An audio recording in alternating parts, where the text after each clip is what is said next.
एक बार भगवान बुद्ध एक गांव में उपदेश दे रहे थे।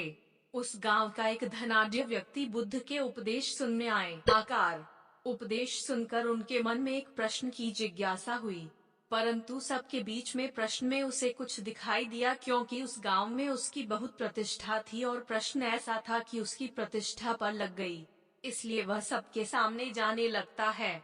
जब सब लोग चले गए तब बुद्ध के पास आया और अपने दोनों हाथ जोड़कर बुद्ध से कहने लगा, प्रभु मेरे पास सब कुछ है, धन दौलत पद प्रतिष्ठा ऐश्वर्य, किसी चीज की कोई कमी नहीं है, लेकिन मैं खुश नहीं हूँ।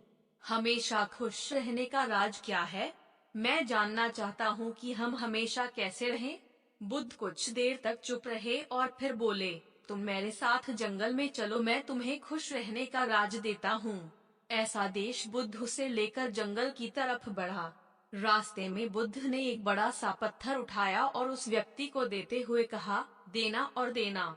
वह पत्थरबाजी करने लगता है। कुछ समय बाद लगा कि उस व्यक्ति के हाथ में दर्द होने लगा है, लेकिन वह चुप रहा और भागता रहा। लेकिन जब काफी समय से किए गए अध्ययनों और उस व्यक्ति से दर्द सहा नहीं गया, तो उसने बुद्ध को अपनी परेशानी बताई। बुद्ध ने उससे कहा, पत्थर के नीचे रख दो।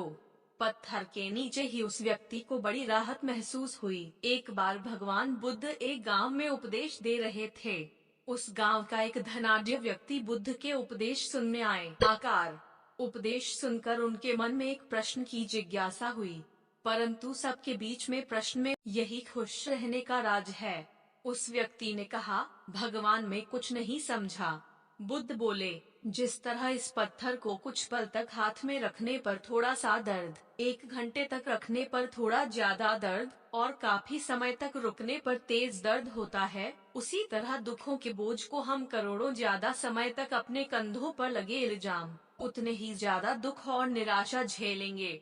अगर खुश की आकांक्षा हो तो दुख के रूप में पत्थरों को जल्द से जल्द नीचे रहना सीखना होगा। संभव हो तो उसे उठाने से ही बचना होगा। मित्र, हम सभी यही करते हैं, अपने दुखों के बोझ को ढोते रहते हैं।